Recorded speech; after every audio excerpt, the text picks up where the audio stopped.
Teacher, ബംഗ്ലാദേശിലെ ഹിന്ദു വിരുദ്ധ കലാപത്തിൽ രാജ്യമെമ്പാടും വലിയ രീതിയിലുള്ള പ്രതിഷേധം അലയടിക്കുകയാണ്. ഇന്ന് ഡൽഹിയിൽ നാരി ശക്തി മാർച്ച് അല്പസമയത്തിനകം ആരംഭിക്കുകയാണ്. 10,000-കണക്കിന് സ്ത്രീകളാണ് ഒത്തുചേർന്നിരിക്കുന്നത്. മൗനജാഥയായിട്ടാണ് പ്രതിഷേധം സംഘടിപ്പിക്കുന്നത്. അവരുടെ പ്രധാന ആവശ്യം ബംഗ്ലാദേശിലെ ഹിന്ദുക്കളെ കൊന്നൊടുക്കുന്നതിനെതിരെ കൃത്യമായ ഇടപെടൽ ഉണ്ടാകണം, കലാപകാരികളെ തുറങ്കിലടയ്ക്കണം, ഭാരതത്തിന്റെ ശക്തമായ ഇടപെടൽ ഉണ്ടാകണമെന്നാണ്. ഒപ്പം അതുമാത്രമല്ല, നമ്മുടെ രാജ്യത്തെ ചില രാഷ്ട്രീയ നേതാക്കൾ, ചില രാഷ്ട്രീയ പാർട്ടികൾ ഉൾക്കൊള്ളുന്ന മൗനവും അങ്ങേയറ്റം അതിശയിപ്പിക്കുന്നതാണ്. എന്തായാലും ലോക ശ്രദ്ധ ആകർഷിക്കുക ഈ വിഷയത്തിൽ എന്നതിന്റെ അടിസ്ഥാനത്തിലാണ് 10,000-കണക്കിന് സ്ത്രീകൾ പങ്കെടുക്കുന്ന നാരി ശക്തി ഇന്ന് ഡൽഹിയിൽ അരങ്ങേറുന്നത്. താങ്കൾ എങ്ങനെ കാണുന്നു ഈ നാരി ശക്തി പ്രകടനം? തീർച്ചയായും അത് വളരെ ശരിയായൊരു പ്രതികരണമാണ്. കാരണം നമ്മുടെ മണ്ണാണത്.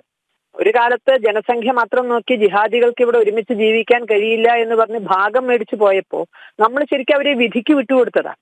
10-20% വരുന്ന ഹിന്ദുവുമായിട്ടാണ് അന്ന് കിഴക്കൻ പാകിസ്ഥാൻ ഉണ്ടായിരിക്കുന്നത്. അവിടെ ഇന്ന് അത് ഒരുപക്ഷെ അവരുടെ പല വിധത്തിലുള്ള പീഡനങ്ങളെ തുടർന്ന് 8% അത് കുറഞ്ഞു വന്നിരിക്കുന്നു. ആ 8%-നും അവിടെ ജീവിക്കാൻ സ്വൈരം കൊടുക്കാത്ത ഒരവസ്ഥയാണ് ഇപ്പൊ അവിടെ ഉണ്ടാകുന്നത്. അവിടെ നടന്ന വിഷയത്തിൽ ഒരിക്കലും ഒരു ഹിന്ദു മുസ്ലിം ഇഷ്യൂ ഉണ്ടായിട്ടില്ല.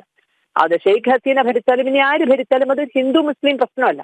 വിശ്വാസങ്ങളുടെ മേൽ ആരും അങ്ങോട്ടും ഇങ്ങോട്ടും ഉണ്ടായിട്ടുള്ള ഒരു വർഗീയ കലാപത്തിനുള്ള ഒരു സാധ്യത ഉണ്ടായിട്ടില്ല. പക്ഷെ ഇവിടെ നടന്നത് 1921 ഒരുപക്ഷെ ഏറനാട്ടുകാർക്ക് ഒരു പിടുത്തമില്ലാത്ത തുർക്കിയിലെ ഖലീഫയ്ക്ക് വേണ്ടി അന്ന് ചത്തുകൊടുക്കേണ്ടി വന്നു പാവങ്ങൾ. അതേപോലെ ഒരു അവസ്ഥയാണ്. അവിടുത്തെ ഭരണമാറ്റം അവിടുത്തെ ഹിന്ദുവുമായി ബന്ധപ്പെട്ട ഒരു കാര്യമല്ല. പക്ഷെ എന്നിരുന്നിട്ടും എന്ത് വിഷയം കിട്ടിയാലും അത് അവിടുത്തെ ഹൈന്ദവ വിശ്വാസികളുടെ മേൽ കയറുക എന്നുള്ളത് അതൊരു പക്ഷെ ആ വർഗ സ്വഭാവമാണ്.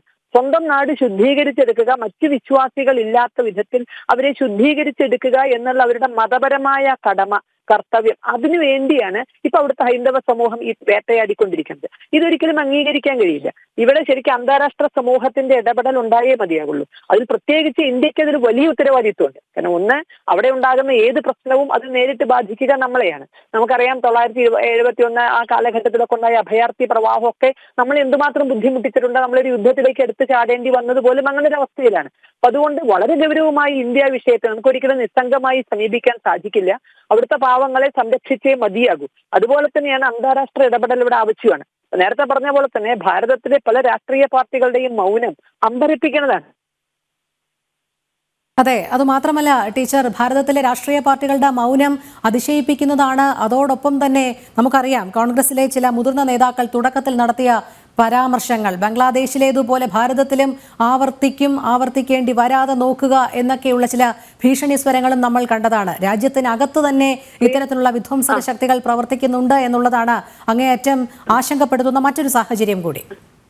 തീർച്ചയായും ആ വിധ്വംസക ശക്തികളും അവർക്ക് കഞ്ഞിവെച്ചു കൊടുക്കുന്നവരുണ്ട്. കള്ളനാണോ കള്ളന് കഞ്ഞിവെച്ചു കൊടുക്കുന്നവനാണോ കൂടുതൽ മോശം നമുക്കറിയില്ല. വിധ്വംസക ശക്തികൾ ഇപ്പൊ ജമാഅത്തെ ഇസ്ലാമി നമുക്കറിയാം, അവിടുത്തെ അതേ മനോഭാവമായിട്ടാണ് ഇവിടെയും പ്രവർത്തിക്കുന്നത്. പക്ഷെ ഇവിടെ അവര് അടവുകൾ മാറ്റിയെടുക്കുന്നു, ഇവിടെ തരം തക്കിയ കാണിക്കുന്നു എന്നേ ഉള്ളൂ. അപ്പൊ അവർക്ക് അത്തരത്തിൽ പിന്തുണ കൊടുക്കുന്ന ഇവിടുത്തെ രാഷ്ട്രീയ പാർട്ടികൾ ചെയ്യുന്നുണ്ട്. മറ്റവർക്ക് അവരുടെ മതപരമായ കടമയാണ് എന്ന് വേണമെങ്കിൽ പറഞ്ഞ് ന്യായീകരിക്കാം. പക്ഷെ ഈ അവർക്ക് പിന്തുണ കൊടുക്കുന്ന രാഷ്ട്രീയ പാർട്ടികൾക്ക് അവർക്ക് വോട്ട് ചെയ്യുന്ന എല്ലാ പൗരന്മാരും തുല്യല്ലേ?